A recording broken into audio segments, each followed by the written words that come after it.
These are version 2 of my super simple foldable sawhorses. If you like my videos, feel free to do nothing. Just grab a cup of coffee and enjoy. They now fold at the legs instead of at the crossbars. The steel hook and eye is moved to the legs. I also painted them so they kind of stowaway camouflaged. I made them from 22 by 70 mm boards, 950 mm high and 500 mm wide.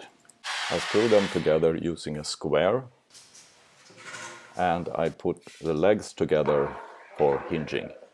I learned the hard way that it's crucial to locate the hinges correctly, otherwise the sawhorse gets unstable.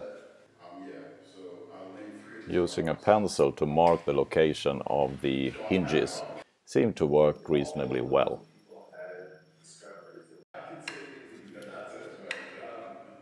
What you can't see is that it took me 2 attempts to actually get the sawhorse stable. I placed the steel hook on the legs so that it locked in a suitable distance between the legs, and so it hangs freely in the unlocked position. And here's version 2 in its final implementation. The benefit of having the crossbars on the outside is that you have a leveled surface all the way across the top of the sawhorses. In contrast, version 1 with the legs on the outside, the top level surface was uneven. With some paint, version 2 also looked nicer.